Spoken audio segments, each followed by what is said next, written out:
Libra, notice the impulse first before we go anywhere. Right now, some part of you wants to move, to reach out, to check, to close the distance, to do something to make the thing you want happen faster.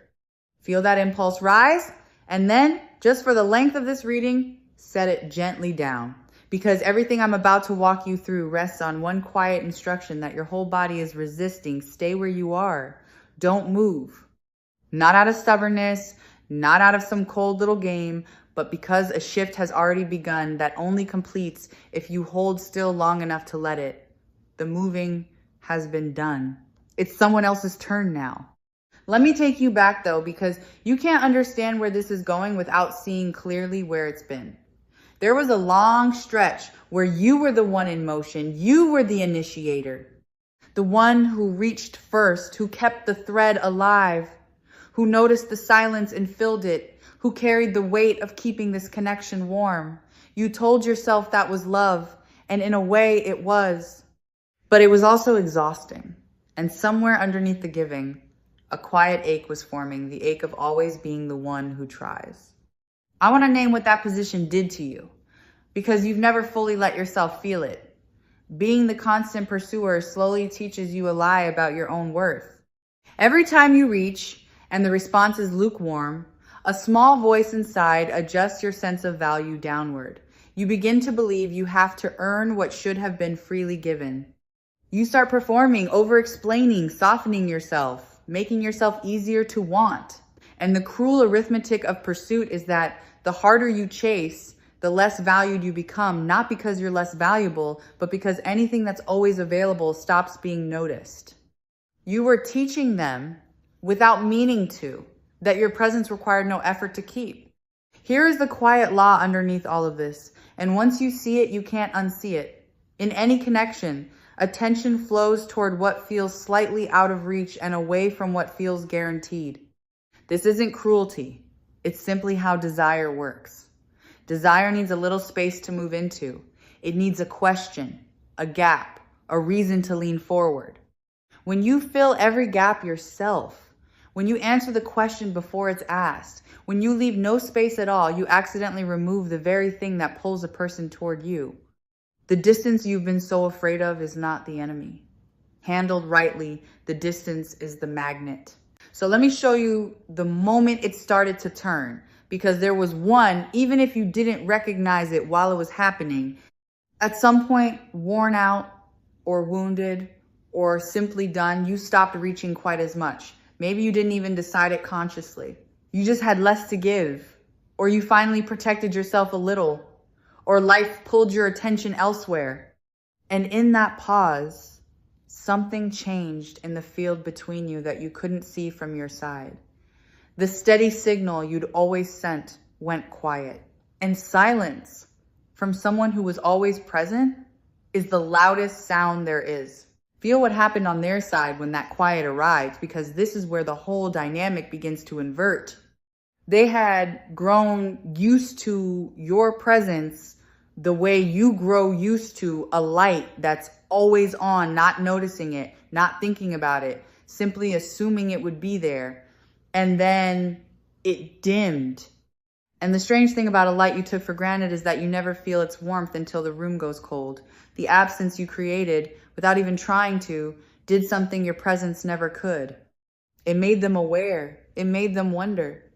It turned their attention, for the first time in a long time, back toward you. This is the kind of turning point that a reading from Sarah Angel Tarot is here to help you actually see.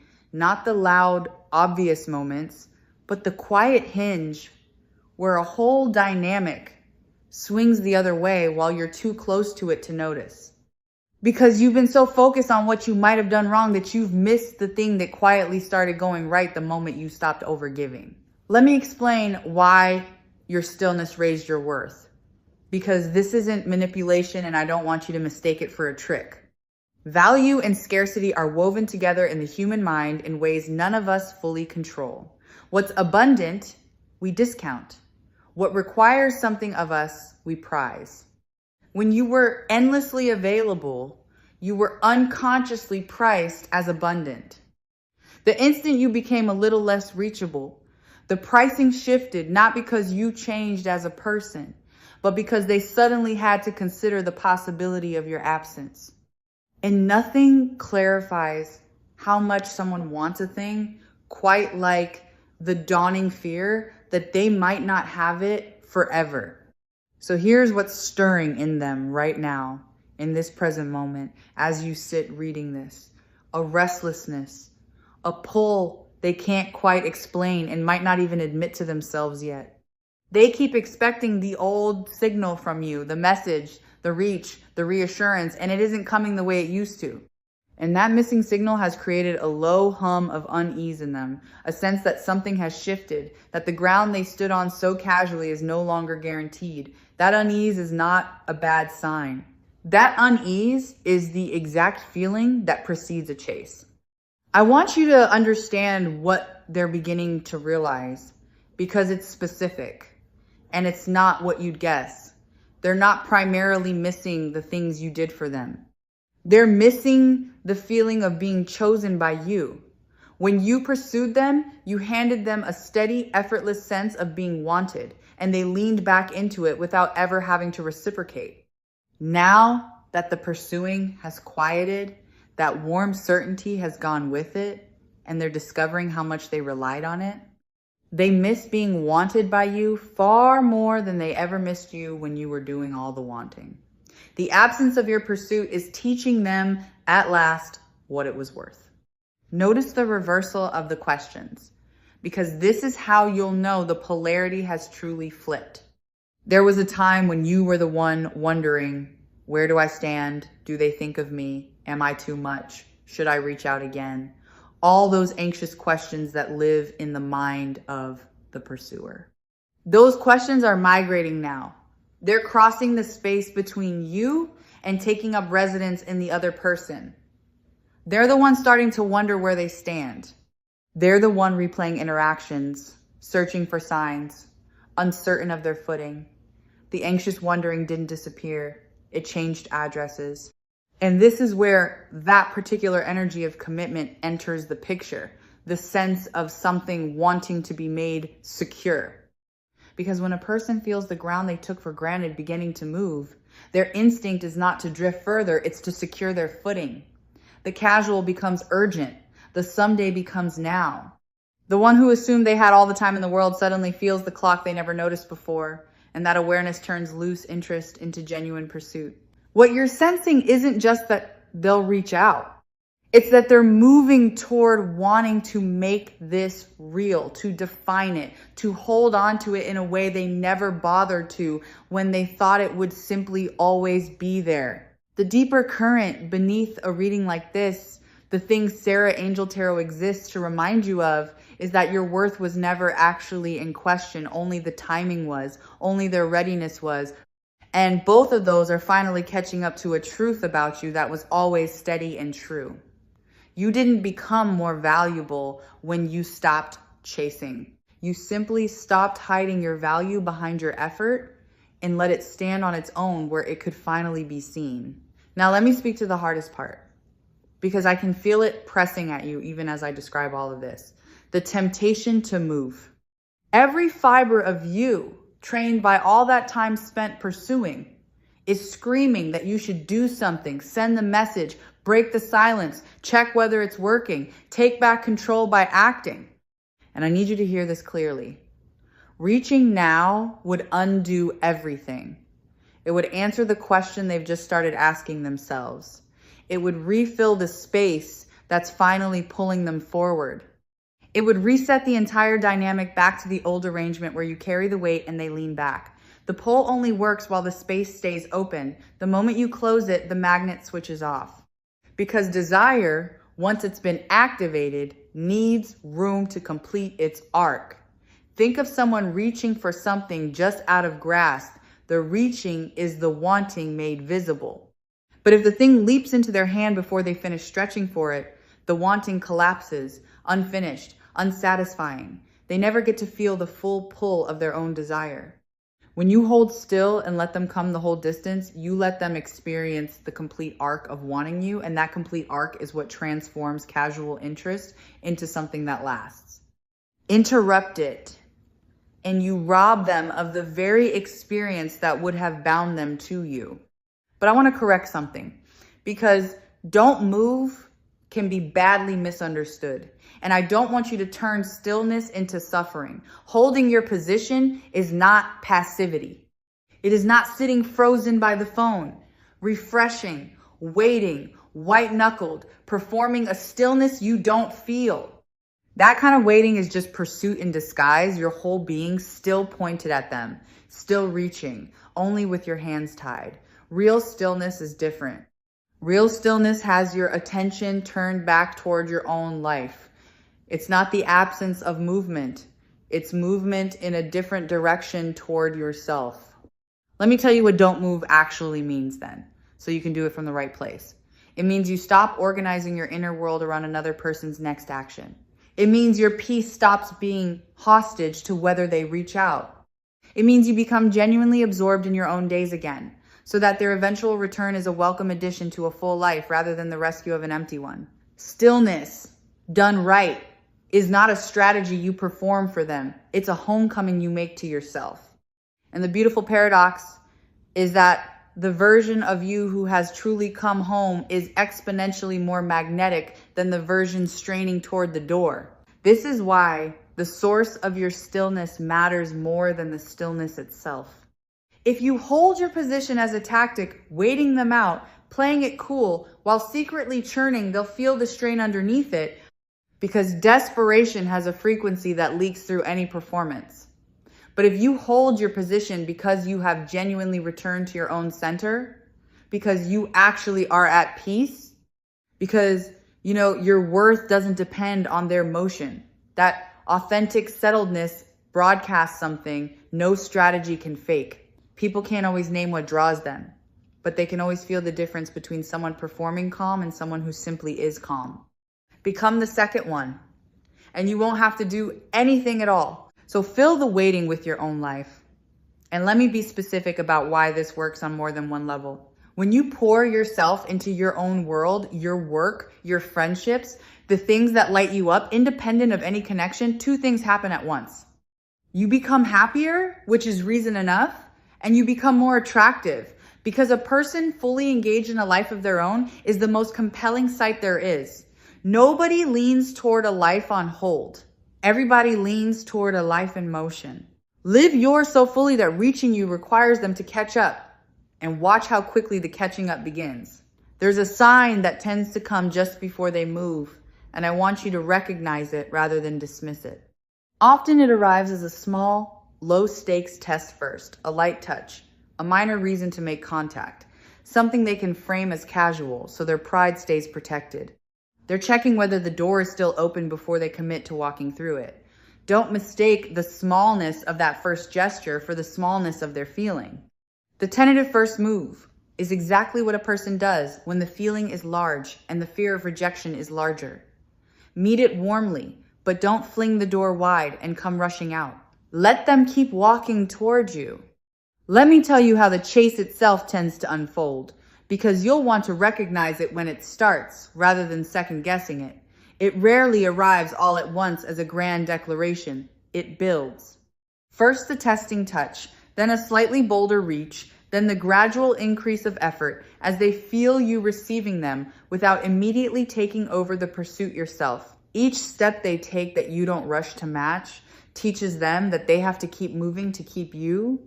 And that lesson that you are worth continued effort is the single most valuable thing this whole reversal can install in a connection. You're not just waiting for them to come. You're letting them build the muscle of pursuing you, which is a muscle they'll need for everything that comes after. When it does come, there's a way to receive it that preserves everything you've built, and I want to prepare you for it because the old instinct will be strong. Receive warmly, but do not immediately collapse back into the pursuer. The moment they start reaching, everything in you will want to reward it by flooding them with all the wanting you've been holding back to reach as hard as they're reaching, to match them, to finally let it all out. Resist that just a little longer. Let them lead the pursuit for a while. Your warmth in receiving is enough. You don't have to seize the initiative back the instant it's offered to you. Let them enjoy the unfamiliar, invigorating work of winning you. I want to say something about pacing because the timing of your responses carries more meaning than the words themselves. When you were the pursuer, you answered instantly, always, because their message was the highlight of your day and you couldn't bear to make them wait. That instant availability told the story about who was reaching for whom. Now, without playing any cold or calculated game, simply let your responses come from the natural rhythm of a full life rather than from a phone clutched in anticipation. When your reply arrives because you finished what you were doing and then turned your attention to them, rather than dropping everything the instant they appeared, it quietly communicates that you have a life. They're being welcomed into, not a vigil they finally ended. Here's what you must not do when they arrive, and it's the most tempting thing of all, so brace for it. Do not, in your relief and joy, hand back all your power in a single grateful rush. Do not apologize for the distance. Do not explain yourself, over-reassure them, or immediately return to carrying the whole connection just because they finally showed up. Their arrival is not a cue to resume your old role. It's the beginning of a new arrangement, one where effort flows in both directions. If you sprint back into being the giver the moment they appear, you'll teach them that the reach was a temporary detour and the old dynamic is available again. Hold the new shape. Let it become the normal. Because the real work isn't getting them to chase, it's maintaining the healthy polarity after they do. A connection stays alive when both people continue to reach for each other.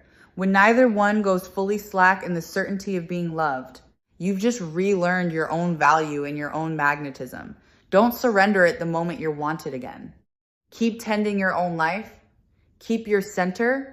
Keep being someone worth pursuing, and let them keep being someone who pursues. The goal was never to swap places so they become the desperate one. The goal is balance, where the wanting runs both ways, and neither of you takes the other for granted again. I want to name the healing available in all of this, because it reaches far beyond this one connection. You are learning, maybe for the first time in your life, that you are worth being pursued. So many people carry a deep, unspoken assumption that love is something they must chase, earn, and work exhaustingly to keep, that if they ever stop trying, they'd be left alone. This reversal breaks that assumption at the root. When you hold still and watch someone move towards you, you receive proof in your own experience that you don't have to chase to be loved. That your presence alone is enough to pull someone across a distance. That lesson, once learned in the body, changes every relationship you'll ever have afterward. Let me widen this out to the pattern it breaks, because I feel this has been the shape of things for you far longer than this one connection. You have so often been the one who loves more, tries harder, holds tighter, the one whose effort props up the bond while the other person relaxes into being adored. And you've quietly wondered whether that's simply your fate, whether you're built to be the pursuer, whether being loved as much as you love is something that happens to other people. This is where that story ends. Not because you finally chased skillfully enough, but because you finally stopped and discovered that when you stop, the right kind of love comes toward you on its own. I need you to hear something true about your worth, because you've spent so long trying to prove it that you've forgotten it was never actually in doubt. When someone doesn't pursue you, it is almost never a verdict on your value. It's a reflection of their own readiness, their own fears, their own tendency to take for granted whatever feels secure. Your worth was constant the entire time, through all the reaching, all the lukewarm responses, all the moments you felt like too much. It didn't rise when they finally noticed. It was always there, at full strength, simply waiting for the conditions that would let it be seen. And stillness created those conditions. Stillness didn't make you valuable. It made your value visible. Consider what it is about a settled, rooted person that pulls others toward them so powerfully, because understanding it will help you stay in that place. A person anchored in themselves offers something rare, a sense of stability, of not neediness, of being complete on their own. That completeness is magnetic, precisely because it's uncommon. Most people are subtly reaching, subtly needing, subtly asking to be filled. The one who isn't, the one who seems whole and at ease and in no particular hurry, becomes the thing everyone leans toward. Your stillness is attractive, not because it withholds, but because it signals a fullness that others instinctively want to be near. Trust the timing even through the hardest stretch, because there will be a gap between now and their move, and that gap is where most people break. The waiting will test you. There will be a moment where it feels like it isn't working, where the silence stretches and the old panic rises and every instinct screams that you should just reach out and end the uncertainty. That moment is precisely the test. It's the point where holding still is hardest and matters most.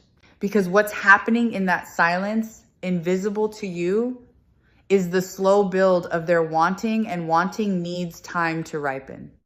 If you break the silence right at the peak of their building desire, you cut the fruit before it's ripe. Hold through the hard stretch. It's the last and most important part. There's a quiet dignity in not chasing that I want you to feel and claim, because it's a strength you've been undervaluing. To want someone and not pursue them, to hold your desire with grace rather than flinging it at their feet, requires a self-respect that most people never develop.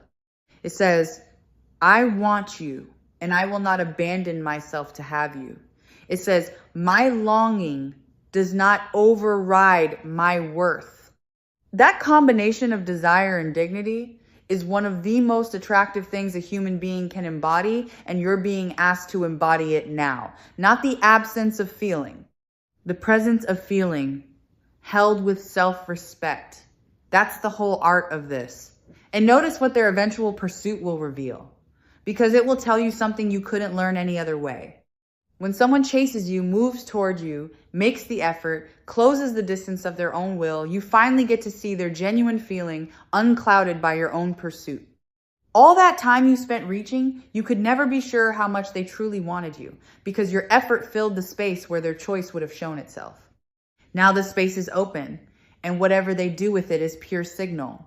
Their movement toward you is the truest information you've ever received about where they actually stand. Let them show you. Then you'll know. Let me address the thing your mind does in the quiet, because it's working against you without your knowing it. In the waiting, you'll be tempted to live inside your imagination, rehearsing the reunion, scripting what they'll say, replaying old moments, running the whole reconnection in your head 100 times over. It feels like keeping hope alive. But that constant mental reaching is just pursuit that's gone underground. Your body is still, but your attention is sprinting toward them every waking hour, and that fixation carries its own subtle weight in the field between you. The most powerful thing you can do is genuinely take your mind off it, not suppress the thoughts, but let your attention be so naturally occupied elsewhere that they simply don't have room to run on a loop. A watched pot and a watched connection behave exactly the same way. I want to separate two things that look alike but could not be more different: detachment and indifference. You are not being asked to stop caring. Indifference is the death of a connection. It's genuine coldness, the true absence of feeling, and it would end this rather than transform it. Detachment is something else entirely. Detachment means you care deeply and you release your grip on the outcome at the same time. You still want them. You've simply stopped needing to control when and how they come. It's the difference between clutching something so tightly your knuckles go white and holding it in an open palm. The open palm is not indifference. It's the most loving and the most powerful posture there is, because it wants, without grasping. There's a trap I have to name directly, because nearly everyone falls into it. The checking. Watching for signs of them, monitoring whether they've been active, searching for evidence of what they're feeling, refreshing to see if anything has changed. Every one of those small checks is a tiny act of pursuit. And worse, each one chips away at your own peace and quietly tells your nervous system that your calm depends on their movement. Set the watching down. You do not need to monitor the thing you're allowing to come to you. Surveillance and stillness cannot coexist. One is the anxious opposite of the other. Trust the process enough to stop auditing it. Consider what the people around them are noticing about you now, because word travels in ways you can't see. When you were the pursuer, the story that circulated about you was subtly one of availability, of someone always there, always reaching. That story has changed. The people in their world are beginning to register a different version of you, someone self-possessed, someone moving forward, someone who didn't fall apart in the absence. And that shift in your reputation reaches them through channels you'll never trace. Sometimes a person's pursuit begins not with anything you did directly, but with an offhand remark from a friend about how well you seem to be doing. Live well and let the news of it travel on its own. I want to prepare you for a particular kind of moment, because it often becomes the turning point. At some stage, they will encounter evidence of you thriving without them, a glimpse of you genuinely happy, absorbed in your life, radiant in a way that has nothing to do with them. And something will drop in their chest. Not because they're petty, but because nothing awakens a person to what they're losing, quite like seeing that the other person is going to be perfectly, beautifully fine either way. The one who assumed you'd always be waiting suddenly confronts the possibility that you're moving on. That confrontation is often the exact thing that turns a slow drift into an urgent pursuit. But hear this carefully, because it matters. You must not manufacture that moment. The instinct will be to perform your thriving for them, to make sure they see it, to stage your happiness as a message. Don't. The power of it lies entirely in its authenticity. The second it becomes a performance aimed at them, it curdles into another form of pursuit, and they'll feel the difference. Real, unstaged joy that happens to reach them is magnetic. Manufactured joy designed to be witnessed is transparent and a little sad. Just live. Let your genuine flourishing do its work without your interference. You don't need to point at it. Light doesn't have to announce itself. Let me offer you an image that captures the whole principle, because it's older than any of us. Nature does not tolerate a vacuum. When a space opens, everything around it moves to fill it. The absence you created by stepping back is not empty. It's a vacuum. And it exerts a real pull on the person who used to occupy that space with you. This is why you don't have to do anything active. The pull is structural. It's built into how connection works. The moment you stopped rushing to fill every gap yourself, you created a space that their own energy is now moving to fill. Your stillness isn't doing nothing. It's holding open the vacuum that draws them back. There's a deeper danger I want to steer you clear of, and it's the only real one in this whole situation: self-abandonment. The true risk was never that they wouldn't come. The true risk is that in the wanting, you lose yourself, that you contort, diminish, and abandon your own needs so completely in pursuit of someone else that you disappear. That's the thing to guard against, more than any silence from them. As long as you stay rooted in yourself, you cannot truly lose in this, because you'll have kept the one thing that actually matters. Come home to yourself and stay there, and whatever happens with them, you'll have won the more important victory. Let me give you a quiet reassurance about the connection itself, because part of you fears that holding still means letting it slip away. Understand this. If this connection is genuinely meant for you, your stillness will not lose it. It will reveal it. What comes toward you when you stop chasing is the true measure of what was always there. And if in the space you've opened, they don't move at all, then the stillness has spared you from endlessly chasing something that was never going to turn and face you. Either way, you win clarity. Stillness doesn't gamble with something real. It protects you from pouring more of yourself into something that isn't. Feel the shift in season that this represents, because it's larger than one connection. You have been, for so long, in a season of pouring out, giving, initiating, sustaining, carrying. That season is ending. What's beginning is a season of being poured into, of receiving, of letting yourself be the one who is tended rather than always the one who tends. This is not a reward you have to earn by suffering first. It's simply your turn. The cycle has come round. Let yourself receive without guilt, without the compulsion to immediately repay it by resuming the giving. Receiving graciously is its own skill, and this is where you learn it. Think about where all that reclaimed energy goes now, because this is one of the quiet gifts. For a long time, an enormous amount of your life force was routed toward pursuing the mental space, the emotional labor, the constant low-grade effort of keeping a connection alive largely by yourself. That energy is coming back to you now. Feel how much you have available when you stop spending it all on the chase. Pour it into yourself, your growth, your dreams, the parts of your life that have been waiting patiently in the background while you were busy reaching. The stillness doesn't just change the dynamic with them. It hands you back a fortune of energy you'd forgotten you were spending. Notice the identity that's forming in you through all of this. Because you're not just changing a behavior, you're becoming someone new. You are shifting from the one who pursues to the one who is sovereign, who stands in their own worth, who lets love come to them because they know they don't have to beg for it. That's not a tactic you're using. It's a self you're growing into. And once you've truly become this person, you never have to strategize about being still again, because stillness will simply be your nature. The pursuer was a role you played out of an old fear. The sovereign is who you actually are, finally allowed to stand up. I want you to trust a specific signal, because your body will know before anything visible happens. There's often a shift in the air just before someone moves towards you, a strange sudden ease around a subject that has been tense, a lightening, a day where thinking of them doesn't ache the way it did. People misread that calm as having finally let go.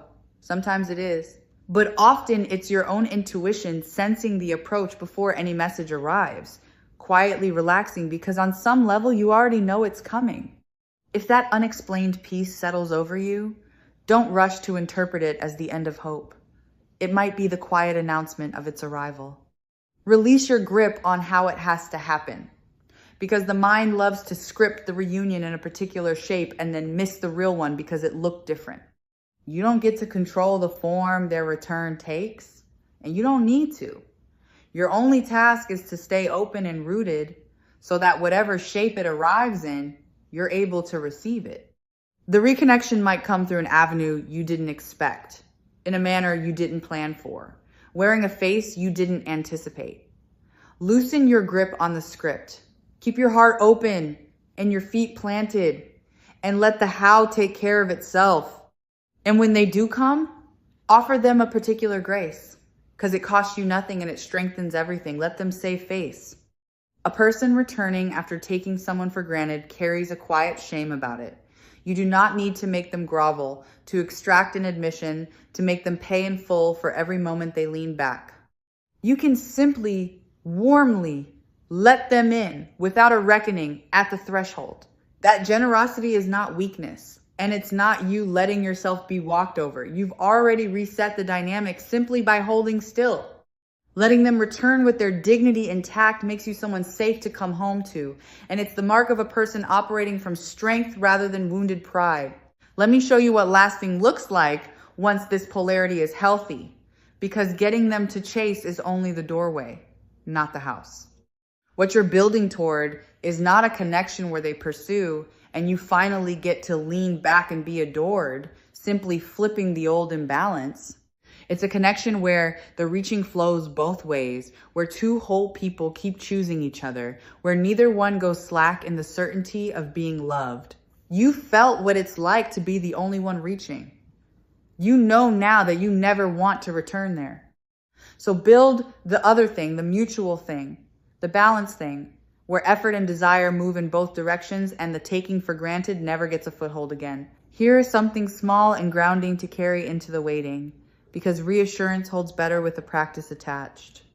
When the urge to reach rises, and it will rise, pause and place your hand somewhere on yourself, your chest, your arm, wherever feels steadying, and remind yourself quietly that you are the destination, not the traveler. Let that phrase settle into you. You are the one being moved toward. You are the still point others orient around. Return to that whenever the old pursuing instinct flares. And each time you do, you'll find the urge to chase loosens its hold a little more until standing still stops feeling like restraint and starts feeling simply like home. Resist one more temptation while you wait, because it wears the mask of caution, but it's really just pursuit in another costume, the urge to test them. To set a small trap, drop a bit of bait, engineer a situation to see whether they'll respond, to force a sign out of them before you're ready to trust. Testing is just another way of reaching, and it carries the same anxious frequency as chasing. It also tends to backfire because manufactured tests produce manufactured results that tell you nothing real. You don't need to test the thing you're allowing to unfold naturally. Let their genuine, unprompted movement be your only evidence. The truest test is the one you never have to set because they walk toward you without being maneuvered into it. Let me speak to the nights because that's where stillness is hardest to hold. In the daylight, your life fills the space and the waiting is bearable. But when the day goes quiet and you're alone with your thoughts, the old ache rises, the phone feels heavy in your hand, and the urge to reach becomes almost unbearable. Know that this is coming so it doesn't catch you off guard. The nighttime pull toward contact is not a sign that you should give in. It's simply the hour when your defenses are lowest and your longing is loudest. Let the urge crest and pass without acting on it. Nothing that needs to be sent in the vulnerable hush of a lonely night ever truly needs to be sent. Let the morning and your steadier self decide. I want to reframe the patience this all requires because you've been experiencing it as deprivation and it's actually the opposite. Holding still and letting someone come to you is one of the purest forms of self-love there is. It's you refusing to abandon your own worth for the sake of a faster result. It's you saying, with your actions, that you will not beg for what should be freely offered, that you honor yourself too much to chase. Every hour you hold your position is an hour you spend choosing yourself. The patience isn't you going without.